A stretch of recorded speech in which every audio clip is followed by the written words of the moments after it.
I'm going to moderate the first session, and it's a great privilege for me to essentially take off where Martin also ended by saying that, when he said that we need a new Hong Kong, we need a new identity. Hong Kong needs a new narrative. Its future is extremely bright, but there's much work to be done. So we have two panels, and the first panel today is one that's going to start by talking about Hong Kong's emerging new identity. All of us have very different views about what that emerging new identity looks like and what that future of Hong Kong will be like. Experiences from the first 25 years. So I'm very, very pleased that we have managed to get together three speakers here today to join the panel who come from a very different backgrounds. This has been deliberate on our part as well. They are going to talk to us about their life experiences rather than be, can I say, without being disparaging, the usual gurus and experts.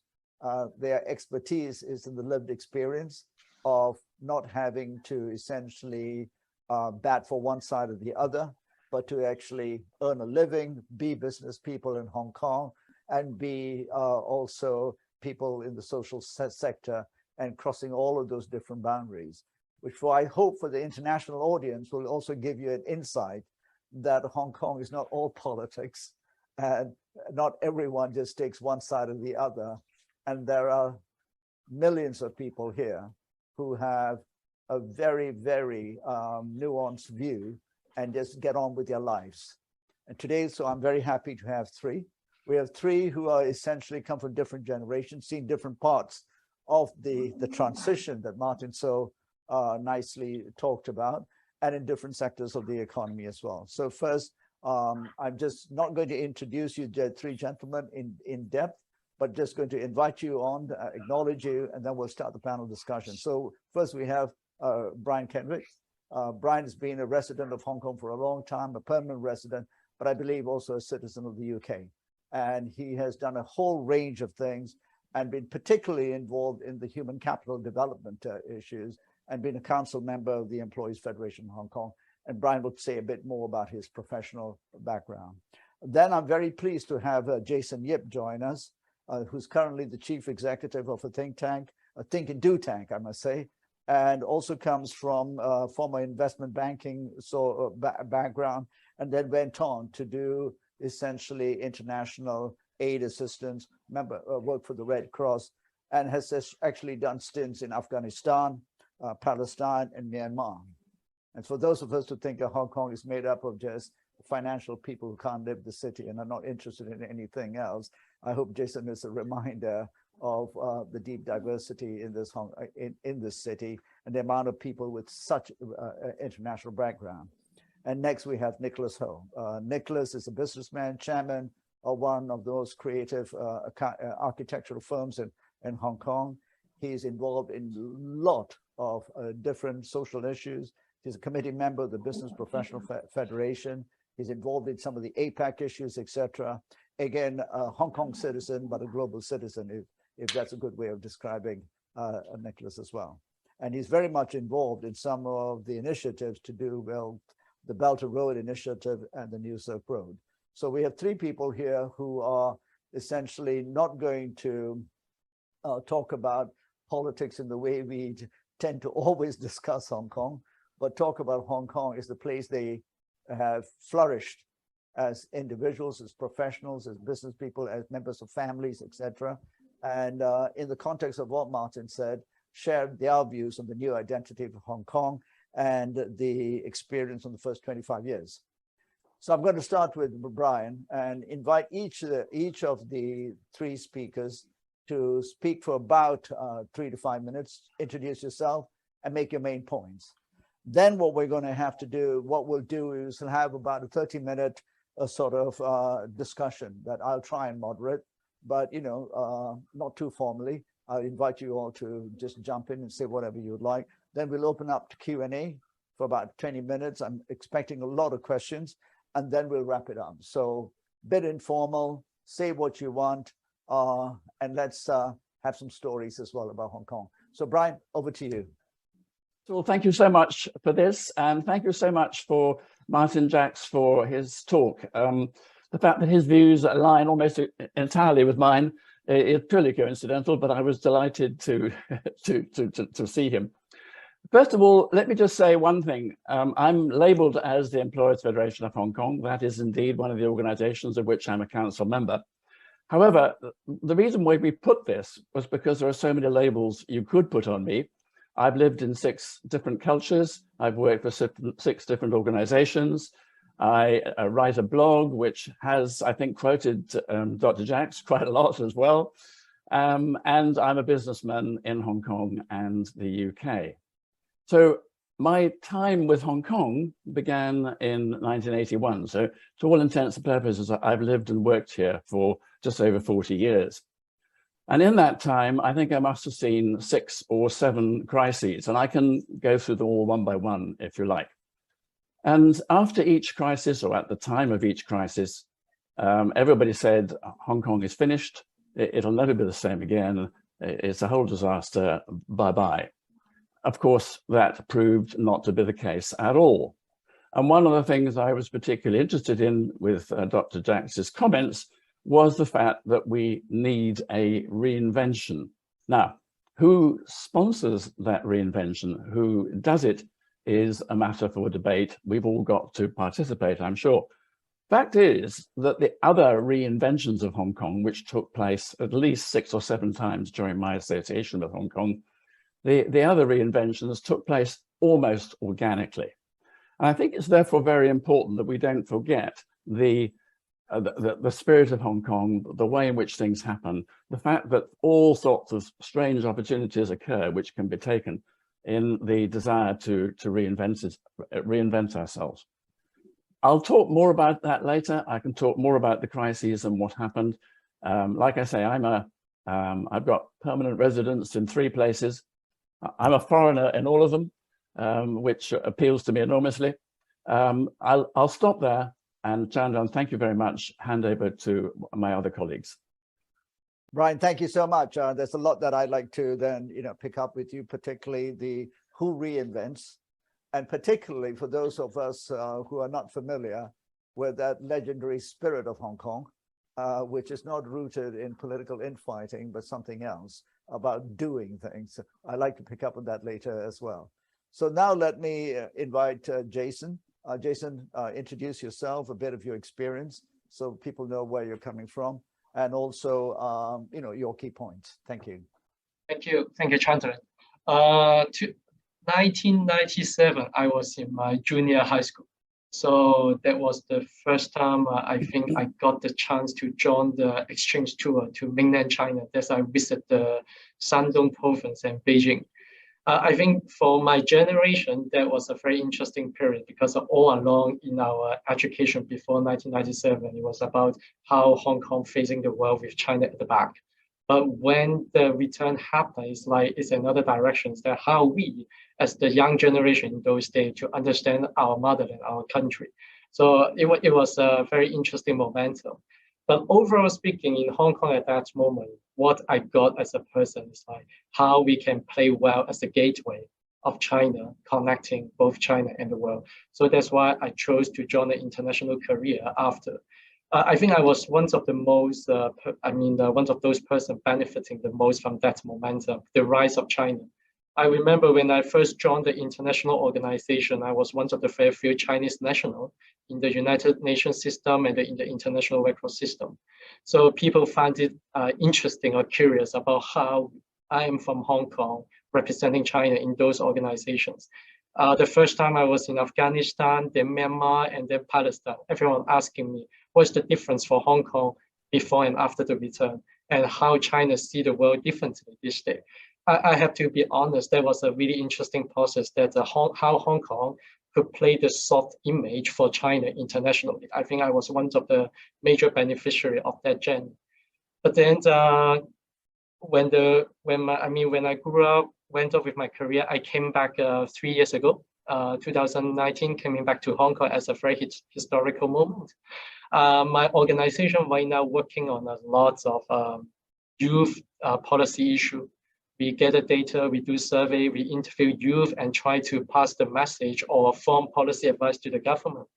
through the process, I start seeing what are the difficulties the youth facing this day in the city, maybe related to the livelihood issue, maybe related to the civil society development issue and whatever.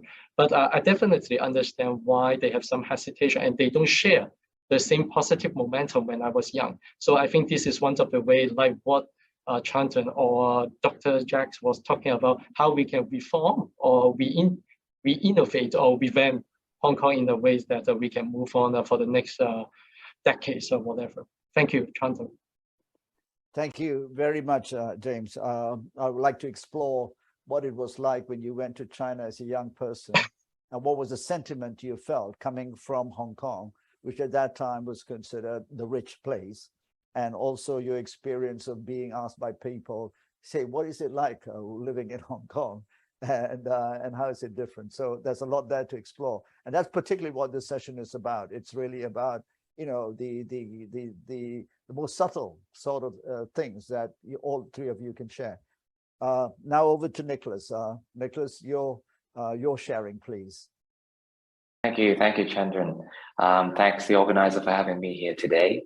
I'm Nicolas Ho. I'm an architect, and we also do a bit of public service here and there. I'm actually the Hong Kong APAC Business Advisory Council representative for Hong Kong, China. And I also sit on the Youth Development Commission and also in TDC and a couple of other committees for Hong Kong.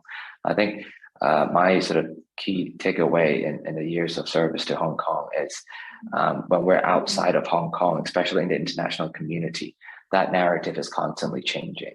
And I think what happened in the past 3 years and what's going to happen in the next 5 to 10 years, it's a very new, exciting chapter that Hong Kong is about to embark. I think as previous speakers mentioned, we're living in a world, in a constant flux of change, whether it's political, economical, social. And I think Hong Kong, given its infrastructure, its history, and its sort of new direction, I think the best is yet to come, and this story is yet to be told. And I think a lot of us here today come from different backgrounds, but all with the same sort of similar goal and hope that Hong Kong has still a very pivotal role to play in the global scene, to set the right narrative, not just for our business community, but also for our youth. So I think that's something that could be quite interesting. Thank you. Nicolas, thank you so much. Jason, I just recognized that a couple of times I referred to you as James. I'm very sorry. Very sorry, but we in Hong Kong very forgiving, so thank you so much. So let me start opening this conversation up, and we don't have to have I ask a question and you respond. All of you can jump in. So the one that I thought we should explore is this issue of that Jason started off with, and Brian, I'm sure you have a lot to add to that, and Nicolas, you alluded to that as well. This idea that when people like you, global citizens, we live in Hong Kong, and every other week until the pandemic, we were on a plane to somewhere else. We land in other places. What's it like in Hong Kong? Have you been to China? Is it different? What's different, etc. So can I explore that first with you, Jason, and say, what took you? What were your responses, and what made you think about what the new narrative ought to be like, given what we know about what's happened in the last few years? And as Nicolas and Brian's talked about, the best is yet to come. Okay, the first time I went back to China was really the cultural exchange tour when I was in high school. That was really important to me because it exposed well the cultural or civil society side of China to me as a student from Hong Kong.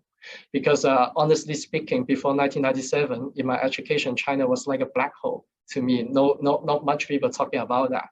Probably we're still talking about the crazy story back to the old days. But the 1997, when I went back, I was living in the university. Then I found out, yes, they have quite good education over there. We have intellectual exchange between the young generations there and myself.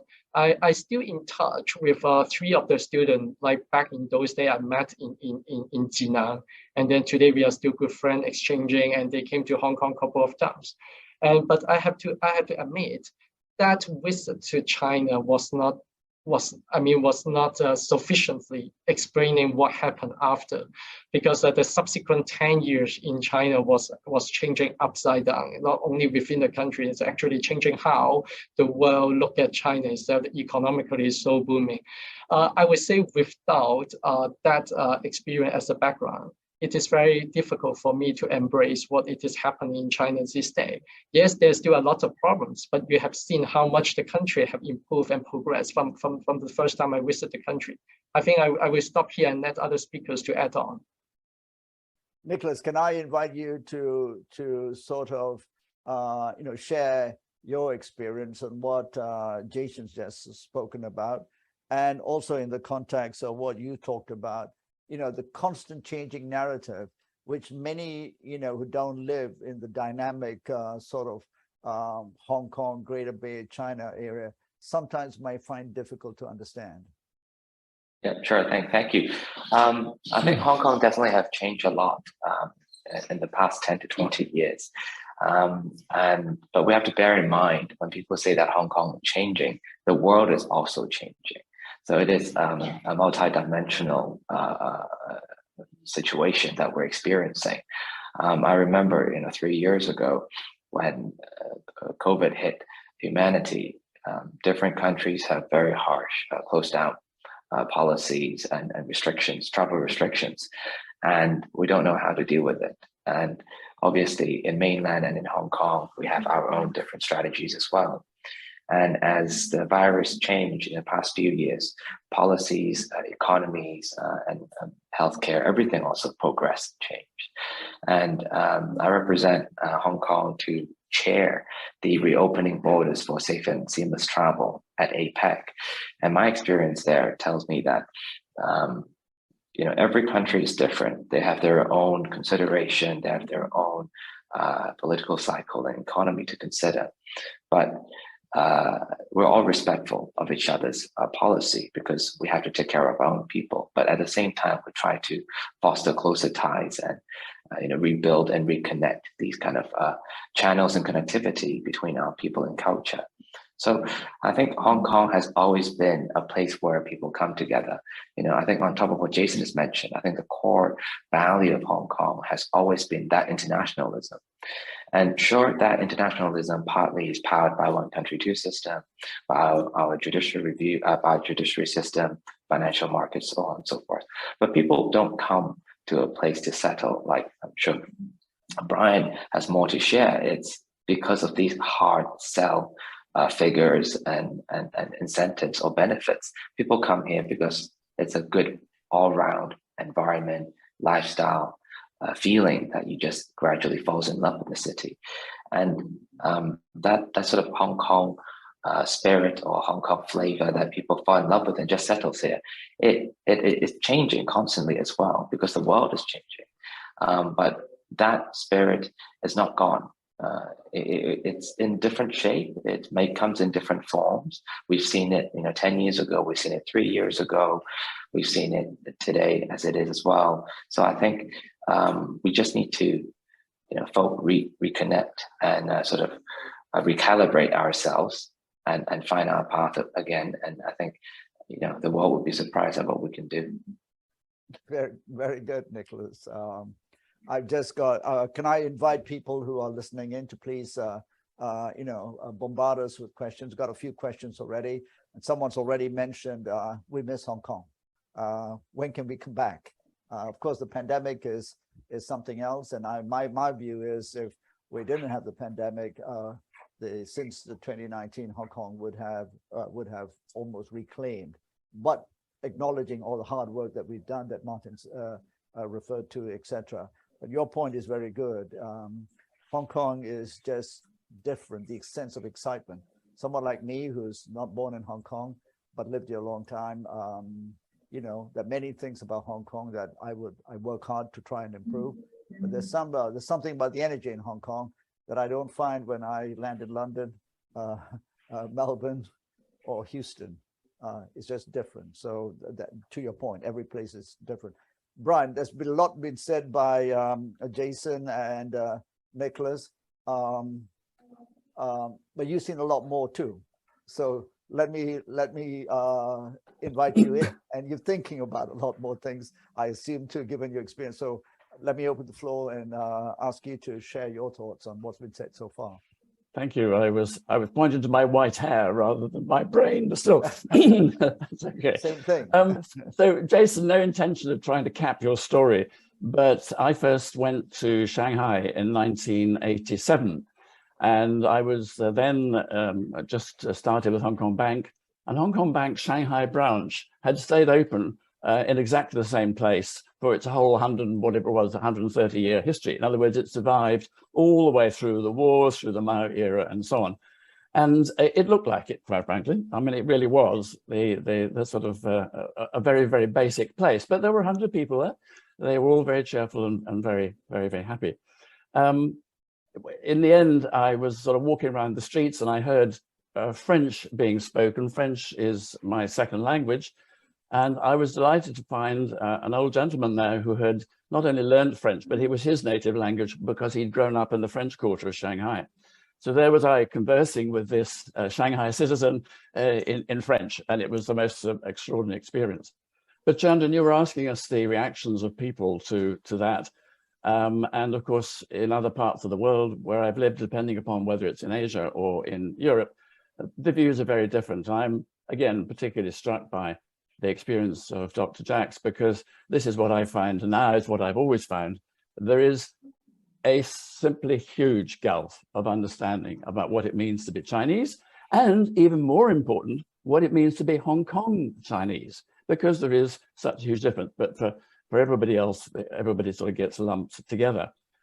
And I get, I suppose infuriated is the right word, but I find it very difficult to explain calmly and dispassionately how things aren't quite the way that people believe them to be, either in China or here. Jason, you talked about the developments in China. Absolutely astonishing. Martin, again, I can remember actually looking over the border from Hong Kong across. There was no city there at all. It was, I've got little movies of it, little streams and rivers and boats going backwards and forwards through the paddy fields. And all of this has happened in the last 40 years in my working lifetime.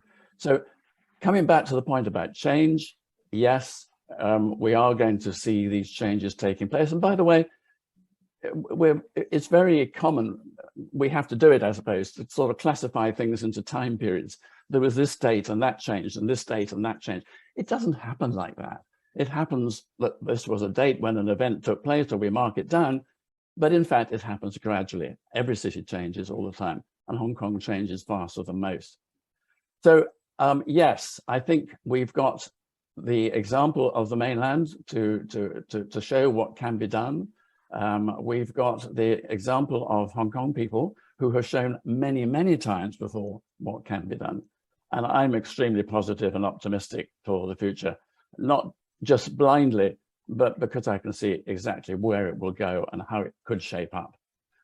And just for, you're going to ask me about this, I expect, Chandran, where do I think that's going to be? It has to be the Greater Bay Area. That has to be the place in China of which we are most, with which we are most perfectly connected.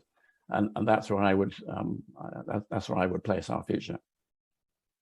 Thank you, Brian. The questions keep pouring in. And those who are asking questions, please bear with me. I'd like to engage the panel a bit more. Some of their responses, I hope, will shed a bit more light on your questions, but will also hopefully prompt others to ask other questions. So one of the things that I think a lot of people talk about is, and particularly given the events of 2019, etc., is this issue of the youth of Hong Kong. And if you talk about the new identity and the new Hong Kong, well, surely it's in their hands too. They're going to be defining it as well.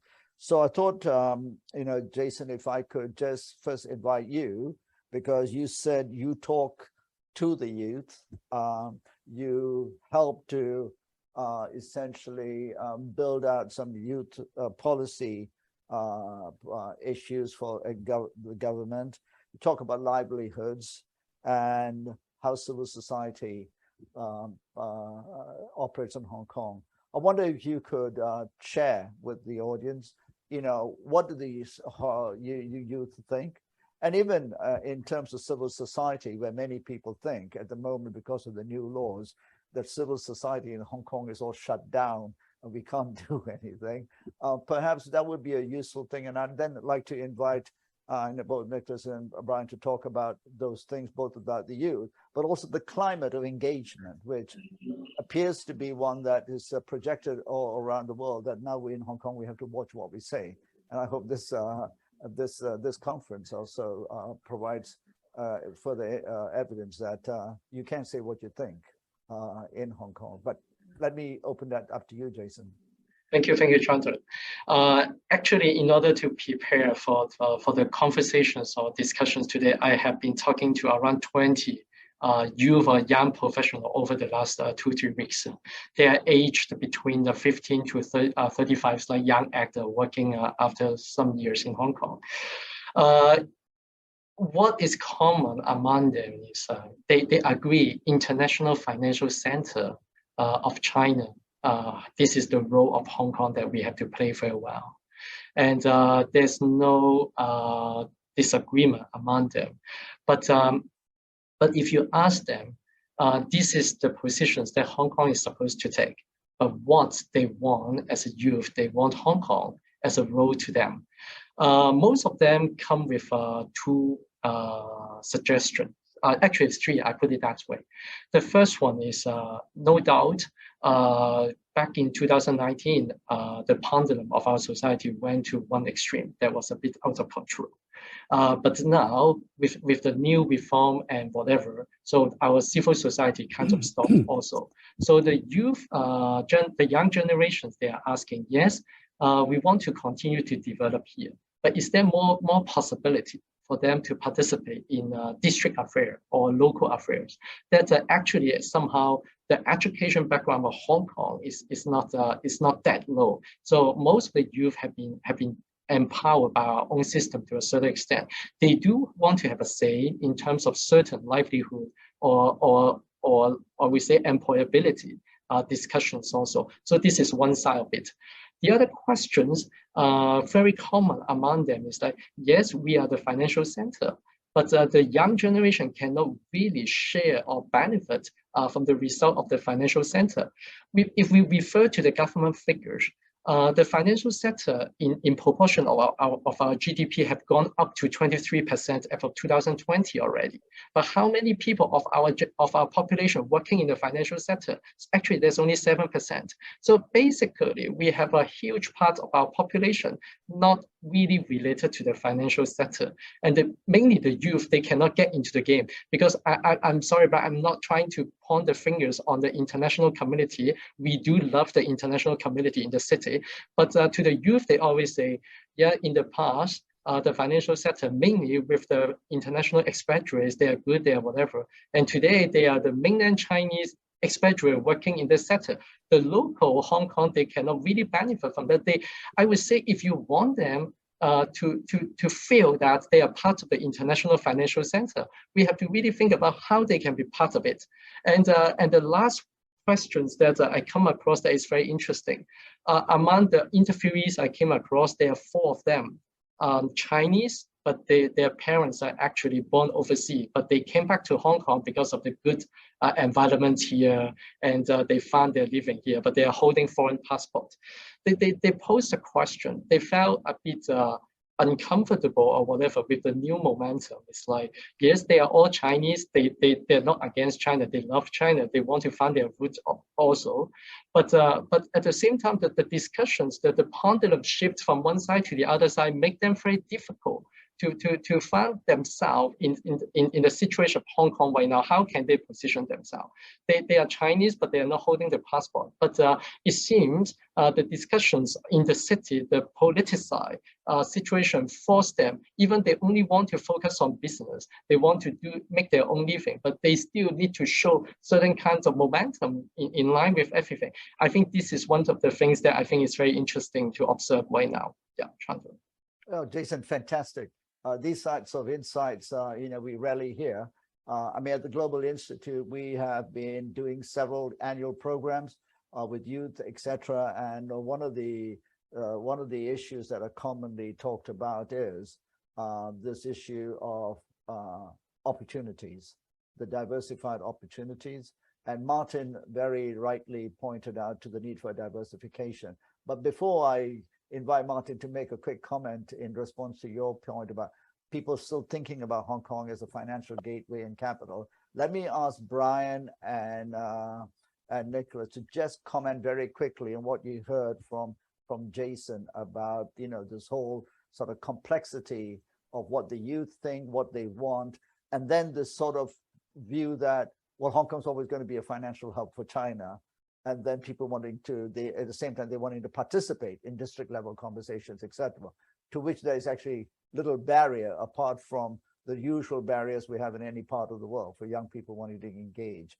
So perhaps, Nicolas, do you want to go first? Or Brian first? Yeah, go Brian. Yeah, I will. Jason, I think I loved your interviews with the people. One of the things I do, which I didn't talk about earlier, is I actually coach young graduates, usually mainland graduates. I coach them because they happen to be in the UK or they want to get a job in a Western company, and therefore they want to understand more about the culture.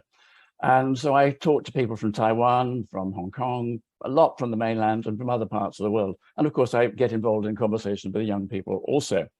One of the things I've noticed is very much what you're saying, but it applies to all varieties of young people, if you like. They're all slightly confused about where to go. They're all slightly confused about the world situation. They're all, in inverted commas, radical in one way or another, because that's what young people are. That's how they feel about life. And so I put what you say in perspective. It is true. My experience of Hong Kong people is exactly as you say it. All I would say is that it is very, very similar to the experience of young people in whatever culture and whatever environment they are.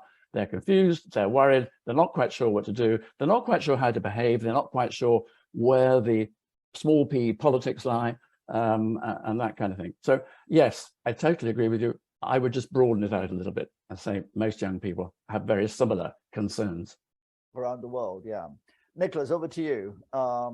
What's your interpretation or your thought and your experience of the points that Jason made and Brian's response? Yeah, thank you. Yeah, I agree with them. And I think Hong Kong, you know, we've been through a lot, especially in youth development. I've been on the Youth Development Commission for, I think, almost 6 years now. So we've seen a lot in the past 6 years in itself. I think there is a fundamental issue that youth do not see hope. And I think giving the hope or the belief of hope to young people is the responsibility of the government. I think that's without a doubt. Of course, there at certain times, you know, in 2019, youth were misguided, they were misled, and some turned violent and lead to what happened in 2019 and subsequently 2020. But the fundamental issue is we have to do better in government. How can we create that hope? Is mobility what they're after? Is dignity, pride what they're after? Is a sense of identity what they're after? We need to pinpoint all these important issues. Giving them a house wouldn't just give them hope immediately. Giving them a good career wouldn't just give them hope immediately. Whereas all these things combined together to rebuild the trust first, and then instill hope with a clear picture that they can thrive, whether it's Hong Kong, GBA, Belt and Road Initiative, so on. So I think government definitely have a lot to do in the new administration. They have elevated youth to be at a policy bureau level, so they have more resources and attention on it. And I think one of the things is, I think a lot of youth right now have settled since 2019, and they're thinking like, what's next? And government has to use this opportunity to rebrand Youth Development 2.0. How can we instill hope? And we have to centralize and you know, really coordinate these messages out, because you don't want the youth feel like, oh, you're sending them to GBA, to the, you know, 10 cities in GBA and away from Hong Kong, away from their home. That's not the message. The message is, we want you to be based here, but we want you to explore the market in the 9+1 or 9+2 cities in GBA. So that message has to be clear. And how can they do that? Through universities, through platforms, or innovation platforms like Science Park or Cyberport or TDC, or they through, MWYO also have GBA programs, or chambers of commerce. So how do they get in touch with that? And how can they build a life, right? Because we're all there. I mean, I like to think of myself, I'm still young. I'm a millennial. We're all self-centered. So how can they, connect the sort of youth development with their self-centeredness and pursue their own path and dream in the right way that can contribute to society in the long run? So I think that's something that government is thinking right now as part of our policy address consultation exercise. And I think we're hopeful. Nicolas, thank you. And thank you for reminding us that you're young millennial, and you speak for a lot of things. Aren't we all, Chandran? Eh? Well, young at heart. That's what is matter. I feel like a 10-year-old sometimes, so I can't comment on that. But I'm listening to all of you and the discussion. I'm going to bring Martin in, and I'm thinking, hey, this is the type of conversations that I often miss, and not because we're hosting it, but it's just getting this nuances of all those little things, and not just talking about, the new security law, but actually talking about, well, what does that actually, what are the problems we're trying to solve, and the socioeconomic concerns that, like anywhere in the world, all generations are concerned about, whether you're a parent or you're a young person or whether you're a teacher. So perhaps, Martin, there's a lot that's been said, but I wanted to bring you in particularly because you made such a big point about this need, and something that I've spoken about quite a bit in Hong Kong, that we need to diversify Hong Kong so that we don't have this amazing city where we have two strong pillars, which is essentially the financial sort of capital for China, and a property sector. So I thought maybe you could chip in, and based on what people said, what do you think? How do we diversify? Where do we diversify? And to Nicholas's point, how do we make people, the young generation, stay here rather than say, hey, go to the GBA, the jobs are there? I was listening with great interest, actually, to the discussion and points. I found it really rich, and I'd like it to carry on. I think it's more interesting what you've got to say than what I'm going to say. Firstly, look, I do think there is. I don't live in Hong Kong. I haven't been to Hong Kong for a long time, but I am, follow it. So I speak from, to be honest with you, from afar. So I'm a little bit tentative about what I would say. I think that there is an enormous problem. I'm sure there is an enormous problem of confidence in Hong Kong on the part of young people. Let's say, I don't know what age group you want to say, let's say 16 to 25. And that group is absolutely crucial to the future of Hong Kong. And, there's been this huge shift really from Hong Kong walking on water, full of confidence, to a situation where, Hong Kong's been in decline. Let's be blunt about it. We can't, let's fiddle around. Hong Kong has declined, whichever way you look at it, wherever you look, really, Hong Kong's been in decline. And that affects very much the mood of young people, because it translates into, the prevailing zeitgeist, as well as job opportunities. So if I was, government, I would be above all preoccupied with what can be done to change that situation, to give hope, as several of you have said. And I think that Nicholas's points about the future is for them is not to go and live in the Greater Bay Area. What about Hong Kong? But Hong Kong, the old Hong Kong, sort of run out of steam. So there is a great need for, what Brian's talking about, which is, reinvention. and a new energy, a new optimism, and new ideas in Hong Kong. Look, Hong Kong cannot be rebuilt on the basis of a financial sector and real estate. I mean, you know, that is a very narrowly conceived society. It's sort of one that lives on the edge and was essentially a product of a colonial period at a certain point in history. I mean, you know, the financial sector basically grew on the back of Deng Xiaoping's reform program, with Hong Kong playing the role of front office for China. And it can still, you know, still lots of things that the Hong Kong financial sector can do, but it's not the same as that historic period. And so I think that, I think it was Jason said, gave some figures for, you know, is it 7%? Population, yes, in the sector. Yeah, 7% of the population is employed in the financial sector. That's extremely small. And then real estate. So there's a huge problem facing Hong Kong, which is, what is it going to be really good at? What's it going to specialize in? Where should investment be encouraged?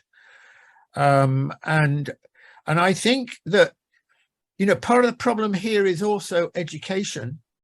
I mean, you know, Hong Kong, bad luck, has had a British style education system.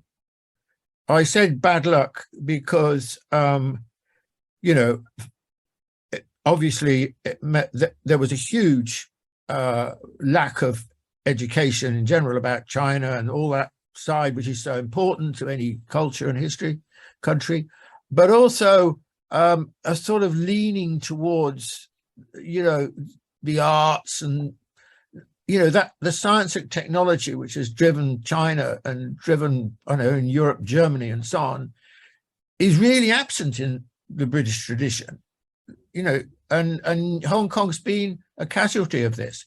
So the reform of the education system to be much broader and so on is very important. I mean, on the question of the Greater Bay region area and so on, I'm thinking aloud now, but I heard yesterday in a discussion that some of the Hong Kong universities, or a number of the Hong Kong universities, are opening branches in the Greater Bay area. That's right. What about, you know, I think that China should consider having new kinds of universities, new kinds of education institutions in Hong Kong. You know, it has to be both ways. That can establish the new kind of links. That means that Hong Kong is a center of gravity and not just the Greater Bay area. And I think that notion of mutuality is really important. Otherwise, you know, what's going to happen, as several of you have said, is that the gravitational pull of the Greater Bay area is going to be a really big problem for Hong Kong.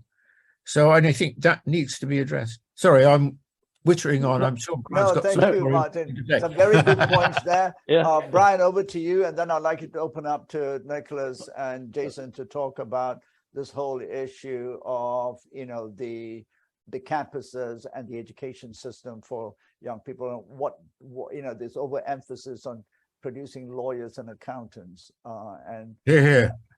So over to you, Brian. Thank you. Yes, what I wanted to say here, and look, I'm an optimist anyway, and I don't want to sound complacent, because really, honestly, I've seen all of these things happening before. Hong Kong is quite a closed society, so opinion feeds on itself, and when the opinion's good, it goes roaring up, and when the opinion's bad, it comes roaring down again. What I would say is this: when we look at these two pillars, we mustn't forget tourism and hospitality, which will recover after COVID for sure. We mustn't forget trading. Let's face it, trading economically has still been and is still Hong Kong's main business. We sort of forget trading, because trading covers so many areas. The little chap sort of packing up boxes in Kowloon somewhere, you know, there's a whole spin-off of smaller trades that Hong Kong has taken advantage of.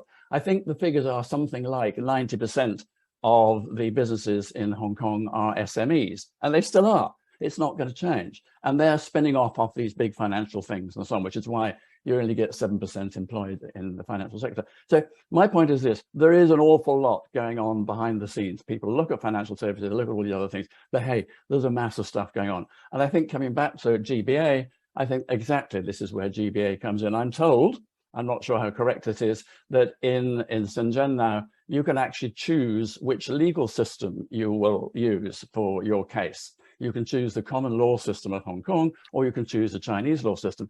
Things like that give huge opportunities for lawyers. Yes, sorry, nobody likes lawyers, but they do perform a valuable. I love lawyers, yeah.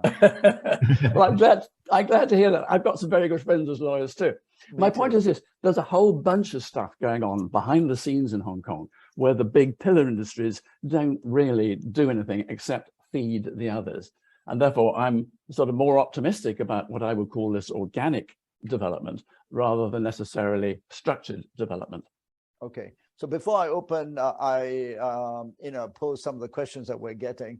Nicholas and Jason, would you like to comment on that whole issue of the diversification of the economy, and that whole issue of where are the exciting jobs, and not just the most high-paid jobs, and not just for the elites?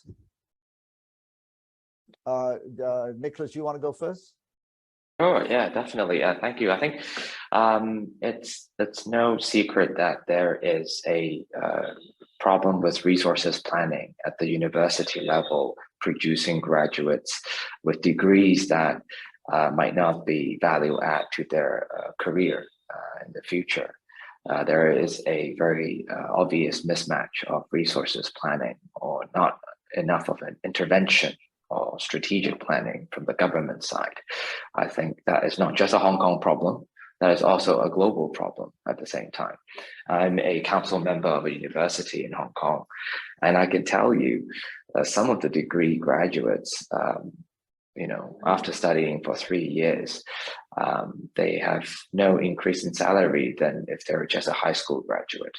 So university education reform takes 5 years, that's fast already.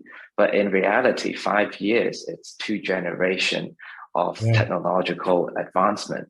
So what's the point of reform when you never catch up with the speed of change?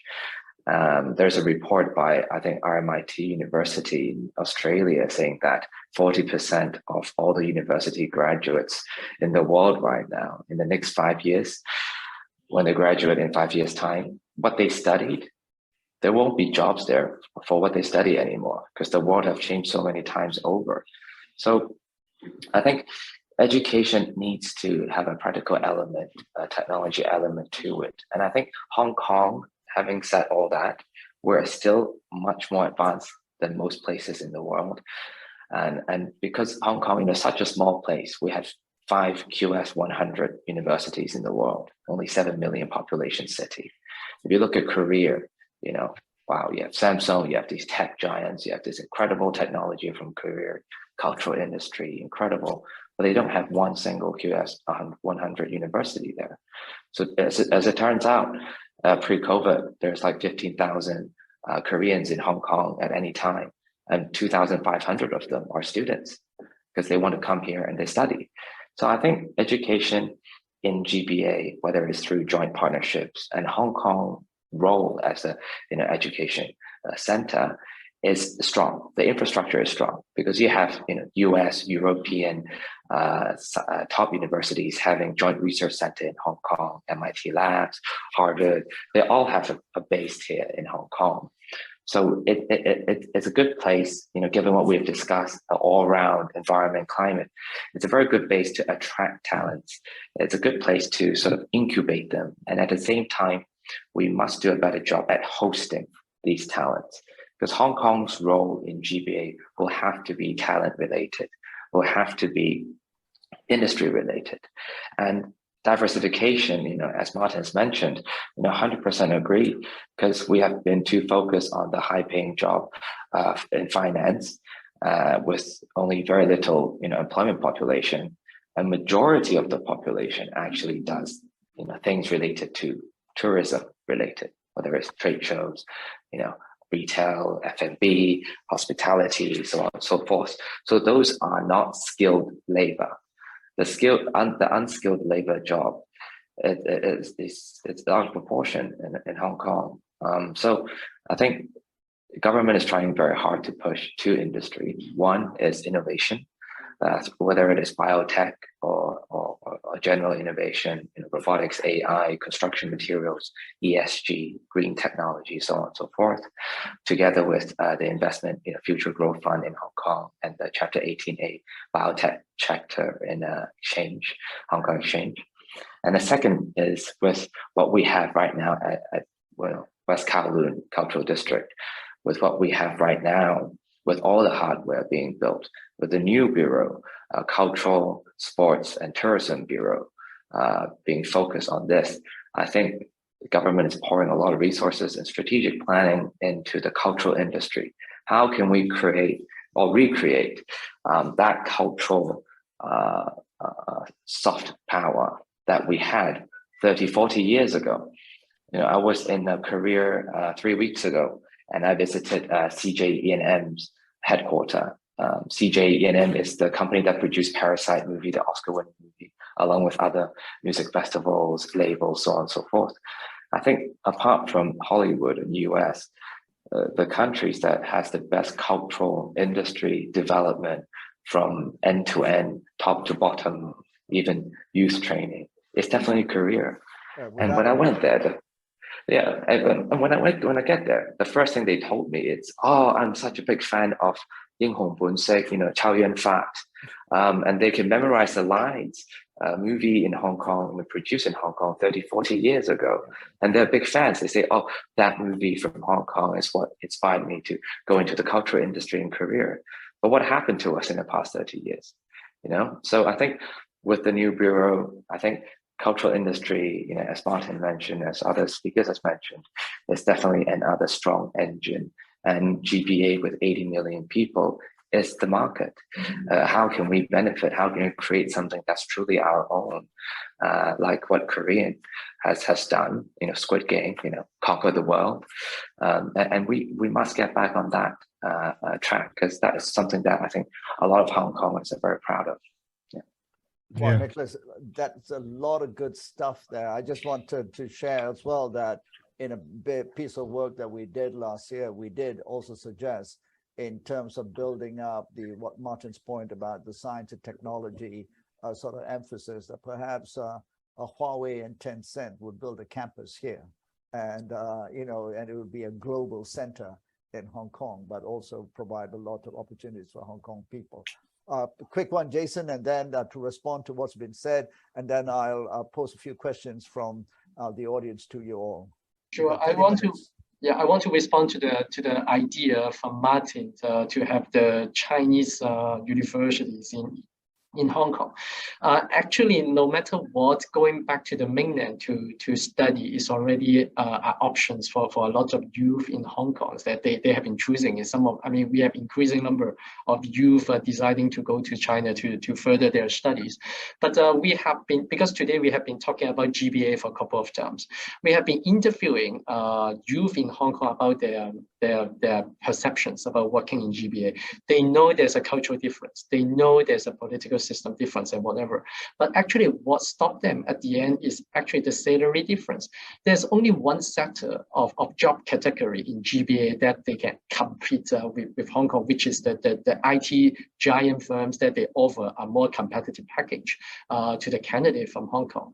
But for other candidates from Hong Kong, let's say they are in the finance industry or they study like trading or whatever, the similar position in GBA cannot cover what they can get in Hong Kong. I think this is the reason why they may not consider studying in China at the moment, because there's still a discrepancy in terms of the salary and whatever.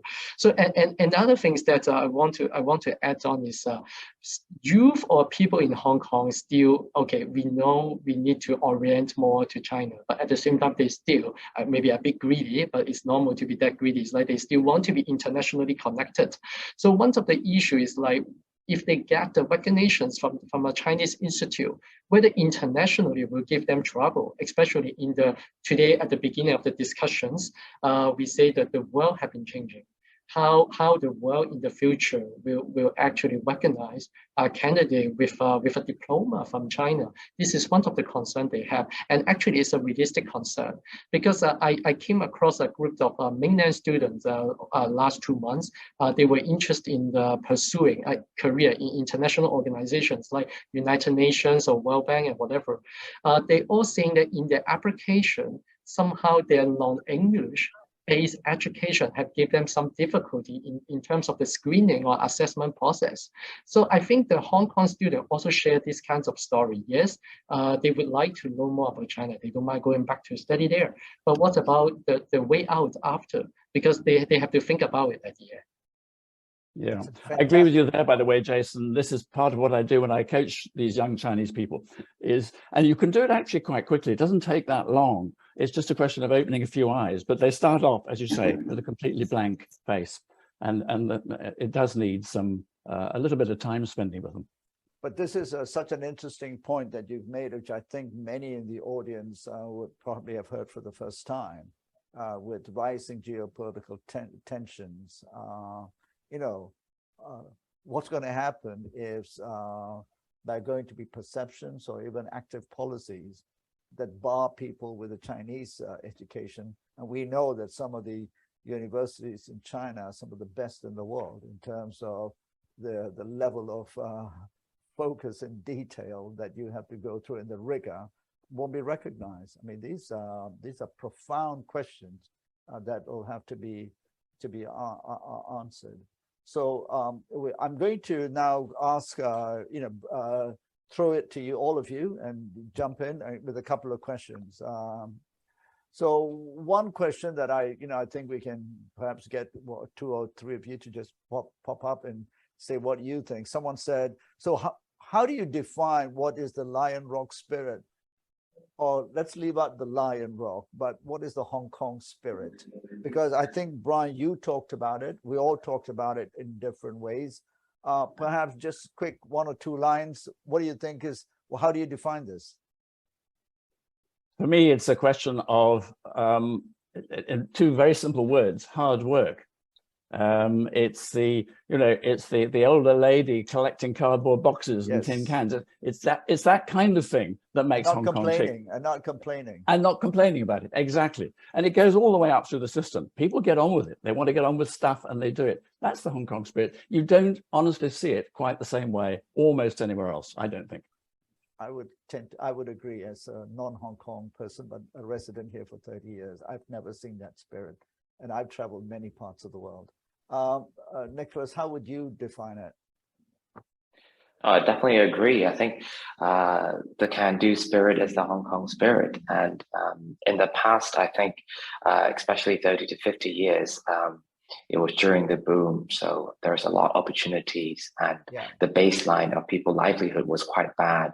And then they witnessed that huge growth and improvement in quality of life and education and so on. So I think now we're at a sort of a new chapter, a new height, if you will, is where do we go from here? Because our young people today has not been through what the young people have been through 30 to 40 years ago. So that can-do spirit needs a bit of reboost, because they never need to do much. I mean, let's put it that way. They never have to, Hong Kong people in general nowadays, young people don't have to starve, or worry about food security issues. They don't have to, have less to worry about. And obviously parents are quite protective in most families in Hong Kong as well. So I think that can-do spirit right now needs to be reinvented and reboosted. And I think Hong Kong young people, deep down, they want an opportunity to shine, right? And obviously we can say in developed economies all over the world, young people want to work less. They want to, save the world, be impactful. They want to earn more. They want work-life balance. It's the same tale in every developed economy, right? But we just need to give them purpose and a goal and the right opportunity and a baseline infrastructure. And I think that Hong Kong spirit will be there. They will go. But it just needs a bit of a reboost. And I think that comes to your earlier point that that is very much, not solely, but very much the responsibility of the government to provide that. Yeah. Okay. Jason, what do you think about that particular point? I would say the old formula of the Lion Rock spirits is like can do spirit plus there should be return. I think that only happened when it was in the good old days of Hong Kong. You make the effort, you have the return. And today, why the young generation or people in Hong Kong start doubting it? It's because they make the effort, no matter whether it's related to the economic situation or global situation, they don't see the return as much as before. So they start questioning it.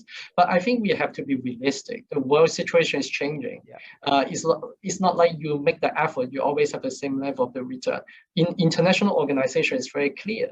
You make your effort to go into it, but at the end, there's always a political and diplomatic hand behind it to determine which candidate will get the positions or which policy will go through.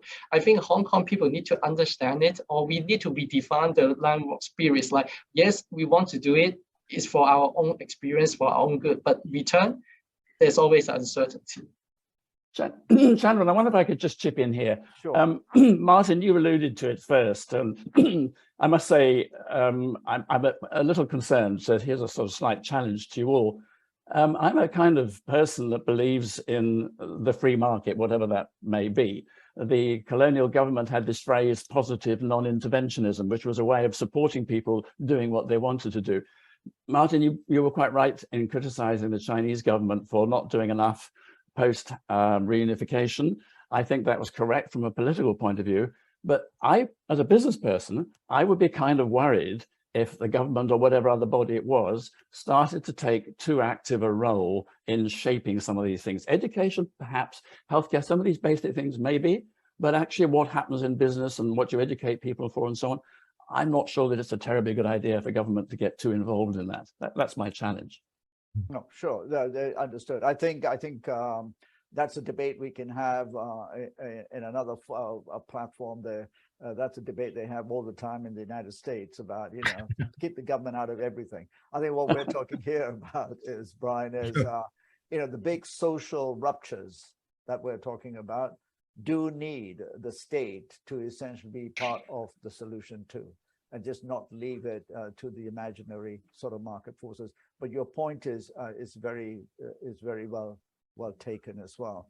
Another question we have is, if you want to remake Hong Kong, what are the 2-3 things you would focus on, and how best to do it with both the Hong Kong government and the central government? Martin, you got 2 minutes to start that ball rolling, and then I'll throw it to all the others. Well, you'll have to repeat it because my mind was wandering somewhere else. Okay, all right. If you want to remake Hong Kong, what are the 2-3 things you would focus on, and how best to do it with the SAR government and the central government? Wow, I should think alluded to that. If you need a bit more time to think about it, I'll open it up to the others. I think, okay, do that first and I'll join in, because I think they will offer more concrete suggestions. Okay, who'd like to go on that one first? Again, as a businessman, sorry, Chandran, I'm sure you'd agree with this, but one of the things we have to do sooner rather than later is reduce our COVID inhibitions, let's put it like that. Oh, that's I know why story. it happens. We all agree. Yeah. So don't worry exactly. about that. So that's number one. Leave it like that. Okay. I claim number one. Agree. Yes, please. I hope someone's listening. Nicholas. Yeah. So leaving aside the quarantine.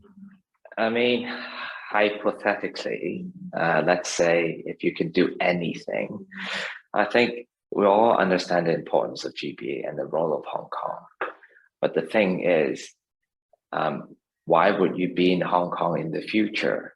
It's, that is a big thing. And I think if Hong Kong can claim or get support to become the problem-solving hub of GBA, where all the policy alignment, all the coordination, all the different incentive programs, all the different policy misalignment can be ironed out in this, can-do place, spirit place that we call Hong Kong, then Hong Kong future will be super, super safeguarded, because we will automatically become the de facto hub Obviously, we need to get the land issue resolved because land creation in Hong Kong just takes too long compared to anywhere else in the world. And an argument can be made that, you know, every single social issues need land in Hong Kong or in the world. If you don't have land, you just, you know, your hands are just tied. So I think to be more long-sighted than short-sighted, I would say we need stronger support and empowerment to become the hub of GBA via, you know, more on a policy leadership level that gives us that level of coordination and problem-solving skills. Thank you. Jason? Yeah, I think I would echo a bit what Brian said earlier on. It's like, I would say, if possible, try to give more room or trust the civil society or private sector once again. Hong Kong used to be very dynamic. We have a lot of ideas because we have a very active civil society and private sector. Recently, I have did an experiment in 2 schools in Hong Kong because there was a debate if the student this day in Hong Kong is still interested in the cultural tours to China because they find it boring, they don't want to go anymore. But then we open up the mechanism in those 2 schools, let the kid to decide where they want to go in China, what they want to see, instead of having a prearranged formula by whatever agency and whatever. The school principals told us the momentum in the school changed completely. You have the student forming groups to propose itinerary for the whole school to choose. And actually, in this small experiment, we found that when you trust the student, you trust the civil society, you give them a proper framework to design what they want, you see the energy, you see the power. I think this is what makes Hong Kong successful. So Jason, just to clarify so that people, you know, and I want to understand too, but people don't understand. So what you said is gives us the civil society more space to contribute to new ideas. Exactly. What I think so that people don't understand, you're not saying that because Hong Kong now has a new law, etc., civil society, it's mainly because we need to have an administrative system. I think you're saying that it's more open to embracing the ideas from civil society rather than just elite sort of think tanks and groups. Is that, am I right in clarifying? Thank you for completing my idea. Exactly. We need to give more room to the civil society. Right. Okay. That's right. Because I do want to end it before we end. You know, some people will want to know. So, you know, what has the new laws done in any way to curb things in Hong Kong? That I'll leave you all to ponder. But Martin, very quickly to you, to that question, but also someone here, and I think it's important you clarify. I think this is a useful clarification. I think someone thought they heard you say Hong Kong is bankrupt historically. I thought what I heard you say was that the old thing is sort of bankrupt. So I thought I'll help you to protect your reputation here by clarification. Yeah, well, thank you very much for being my my able spokesperson. Yeah, of course, Hong Kong's not bankrupt, but the old way was it ran out of steam. Yeah, you know, there was no future with it. Yeah. That doesn't mean that Hong Kong's bankrupt. Hong Kong has to reinvent itself. Yes. You need a rebirth of Hong Kong. Yeah. That's not bankruptcy. That's a new future. So I would stress that very strongly. But I think I'm very interested. Look, what I think most of all is that Hong Kong needs a cultural rebirth, a cultural renaissance. This is the basic question. It's not this job or that job or whatever. People need to believe in Hong Kong and want to live there and make their futures there and be inventive and be extraordinarily hardworking. And that is the critical question. And basically, I think that's what's been, you know, that's steadily been declining to the present. And so that's the great question, how to reinvent it. By the way, no one said this, but one of the things that really struck me living in Hong Kong, of course, you know, my wife was Indian Malaysian, so she stood out very much ultimately in tragic ways. But diversity. Hong Kong needs to embrace diversity. I mean, I was always struck by how the domestic workers existed in a completely different zone to everyone else. except for those wonderful occasions. I still hope they happen on a Sunday when they go out and take over the city. And when they go, the place is completely clean. Name me other places in the world where that might happen. Now, I've noticed on periodic visits, brief visits to Hong Kong since, that, you know, Filipinos, for example, and Indonesians are creeping into other sectors of the economy, mainly catering and tourism. But actually, Hong Kong needs to embrace the diversity. And the Hong Kong mindset, which is not a diverse, it does not believe in diversity, still probably. That's very important. There are lots of sources of energy in a society. You know, you don't need just the old ones. Yes. You need to embrace and encourage the new ones. This is extremely important. And so I would stress these things. I'm interested in what Nicolas says about the role that Hong Kong could play in the thinking process of GBA. I think that's a tough ask, Nicolas. It would be great. It's a good idea. But, you know, from a standing start, more or less, where others have been thinking about this a lot and practicing it for quite a time now, I think that, you know, Hong Kong sort of only just probably getting its feet under the table on this issue. I think that's going to be, it is a very good aspiration, but I think in reality, it will take quite a time.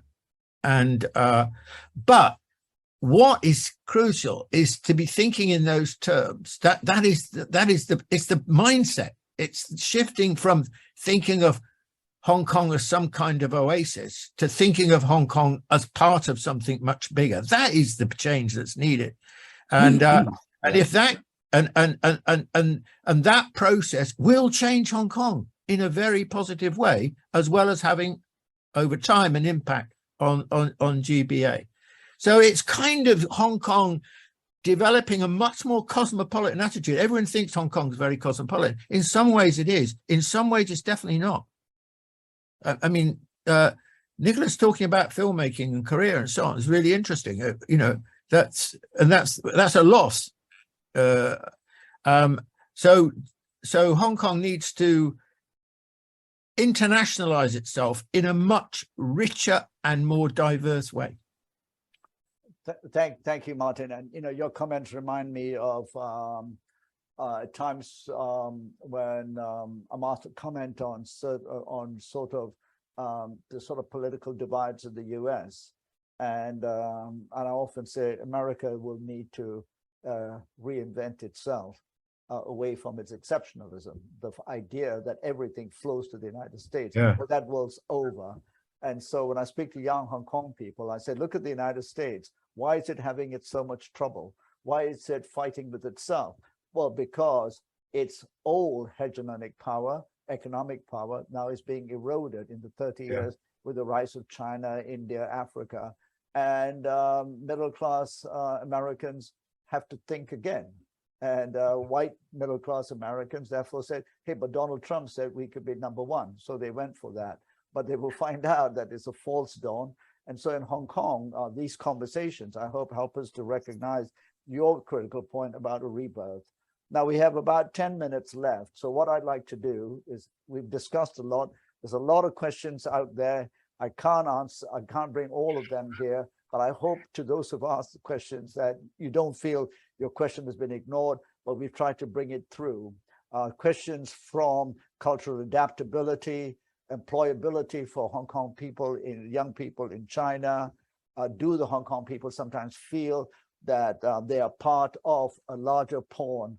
They are part of a chess game in which Hong Kong is a pawn. What should mainland China do? And we've also not really talked about what, you know, and I'm glad in a way we haven't talked about, which is, oh my God, what about the new laws? So let me just, in your closing remarks, invite each of you to take a couple of minutes to summarize what you've heard from this and what you'd like people to take away. And please don't dodge the question about so what about the new laws? Because no one's telling us we can't talk about things, but that's my take. So let me start with you, Brian, and then Jason, and then Nicholas, and finally Martin. So Brian. Yeah, well, thank you for the opportunity of first shot, Chandran. If you want to talk about the new laws, yes, let's do that. I think it was almost well, as I say, my blog followed this whole process, and I've written about it extensively. It was almost inevitable that it would happen. Let us not forget that the security law was on the agenda way back, even in Chris Patton's time. The society refused to accept it in all the various attempts that the security law brought in. And finally, because of the riots and the trouble and the disruption to normal life, as Martin says, a society cannot put up with that. You have to do something about it. I think the effect of the new law, I haven't seen it in any detail, but I think the effect of the new law has been positive rather than negative. I think people are leaving, but Hong Kong people have always left and come in. There's been a lot of toing and froing all the time. So my view on the new law is that it is positive. There are certain concerns, of course, everybody has those concerns, but on the whole, I think it's been a very positive development. For the future, I think I saw quite several comments and suggestions talking about adaptability and cultural openness. And Martin, you mentioned that too. I think it is a problem. It's not just Filipinos. It's a lot of people who let's face it, I'm white, who are not white, and not Hong Kong Chinese either. And I noticed the difference. This is one of the positive things I find about living in London. It is a really pretty good example of a multicultural society. Okay, there's bits of racism and ethnic abuse and so on happening, but on the whole, it's relatively minor. I think Hong Kong does need to develop that, particularly in relation to the mainland and mainland people. And I think that is beginning to happen. But look, it doesn't happen overnight. We put a date on the calendar, as I say, it isn't like that. It moves very gradually and very slowly. And I think bit by bit, that's what will happen. So yes, let's admire the new security law. I think it has helped a lot. Let us also then help take advantage of that stability by improving the relations between Hong Kong people and mainland people, and also improving cultural adaptability in whatever way we can. Thank you so much. Thank you so much, Brian. Jason? I want to start with the culture and the perspective. Aspect. It's like, I think for the people in Hong Kong, we need to rethink about or redefine better what internationalism to us and what nationalism to us. Because in the past, when I was young, the way how we Hong Kong look at the world is only about business, probably tourism. But apart from these two areas, we knew nothing about what's going on in the region or even the world. But the world is changing. We need to know with the new dynamics globally how we position ourselves between China and the international community. And at the same time, looking at the country as a whole, nowadays we are no longer separated from China. We never the case, but now we are in part of the national strategy, how we can incorporate better with the national system. Without recognize the potential or the reality, it's very difficult for us to still play the intermediary role between China and the international community.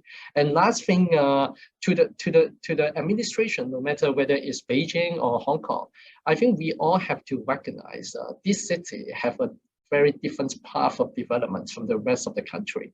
No matter whether it's the new national security law or any other new policy in the coming months or years, probably the administration need to have more patience or even embrace a bigger diversity to persuade or to educate or to communicate with the society how we can actually find a better consensus with all these new changes. I think this is what we need for the coming years. Very well said, Jason. Great closing remarks. Nicholas, over to you. Thank you. I think what happened in 2019, and as Brian and Jason has mentioned, lead to the national security law. In my experience with the law, and my experience, discussing with my APEC counterparts in 21 economies and chambers of commerce, they are actually quite positive. Because at APEC, we always say we try to create and maintain peace through trade. But the reality is you need peaceful situation. You need peace in order to trade. And we can't function as a multilateral society without stability. And that is why NSL, and it's from the beginning till now, was well received by the business and international community. And people, although there are different narratives out there, but people are not stupid at the end. If you talk about NSL in the rest of the world, I mean, that's a totally different conversation. You probably need a few years to talk about that. There's just so many NSL out there. So I think the current system that we have proven to be working. And once the borders open, people will see that Hong Kong today and in the future, compared with the rest of the world, it's a very, very compelling story, a very compelling place for people to come and create their own dream and career. And I think seeing is believing. People just have to come when the borders open, and we're not going to be closed forever. Now the target is November, so we just have to wait and see. And when people always talk to me about what is GBA, I'd say just come to Hong Kong, go to West Kowloon, take a 32-minute train, come back tonight to my place for dinner in Hong Kong, and then tell me about GBA. It's as simple as that. It's hard for me to tell you the policy and everything when you just have to do around yourself, and we'll catch up over a beer. And that seamless train ride from Kowloon to wherever you want to go in China. Exactly. And gets you there in half an hour to Guangdong. Okay, Martin, I can only give you 1 minute, but I want to hear from you, your last, your closing remarks. Well, I think after those remarks, Nicolas is going to have a very big dinner party, actually. I hope he's got lots of table and plenty of chairs. The laws, of course, they were essential. I strongly agree with what Brian and Nicolas have said. I mean, there was no future in that situation. And I think what's happened, times you need to, after that, you need to introduce discipline to replace chaos in a society. And linked to that is the development of a new political consensus. I mean, there was no political consensus because one side of the argument was two systems, never the twain shall meet. And the other argument, is about creating a consensus on the basis of Chinese sovereignty. Well, at the end of the day, that the second route is the only way forward. And so I think that's the second point I want to make. Just very quickly I think that with this problem of government and so on, one of the key things here, and this about energy, the role of government, I think, in this situation, one of the roles is to tap into the energy of society, to find what's on the move, where the ideas are coming from. It doesn't matter where they are, but give them encouragement, give them support where necessary, give them resources and so on. I think that is important.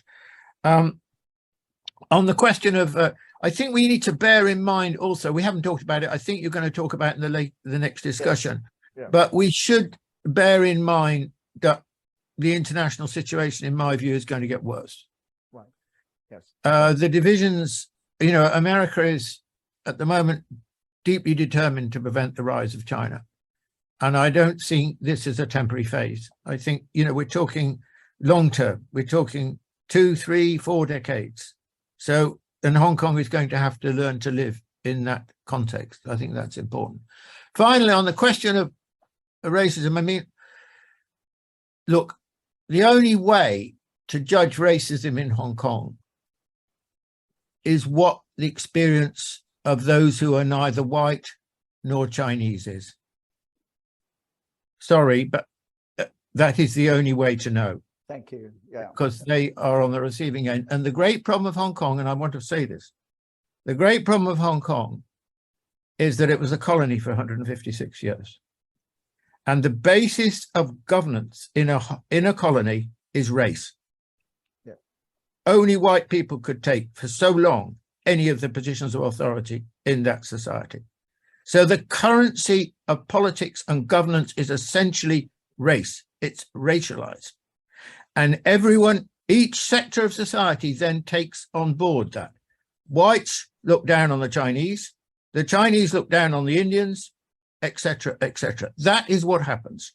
It's not just about Hong Kong. Show me a colony and I'll show you that history in the Caribbean or wherever it is. And that cannot be resolved in the short term. It's a deeply rooted cultural and historical problem. Thank you, Martin. Great. I mean, this panel discussion has exceeded my expectations, and I had pretty high expectations. I see from the comments, we've just got a long comment from someone is saying, this is just fantastic, great passion for the future advancement in Hong Kong. I can't thank you all enough. I've got to leave, but I just want to say before I hand over back to my colleague, Myra, please, all of you who've tuned in, including all of you, the panel members, stay on. We have a fantastic panel coming up, and we have a wonderful and very knowledgeable and internationally recognized keynote speaker at the end, who is a former Hong Kong legislator, who's lived all around the world. She knows her stuff, and I think you will find what she brings to this also extremely interesting. So please stay on. Over to you, Myra, to just do the logistics transition. Yes. Could I just say congratulations to you and the Institute for a tremendous initiative. This is what Hong Kong needs. A lot more of this, and we'll be going nicely in the right direction.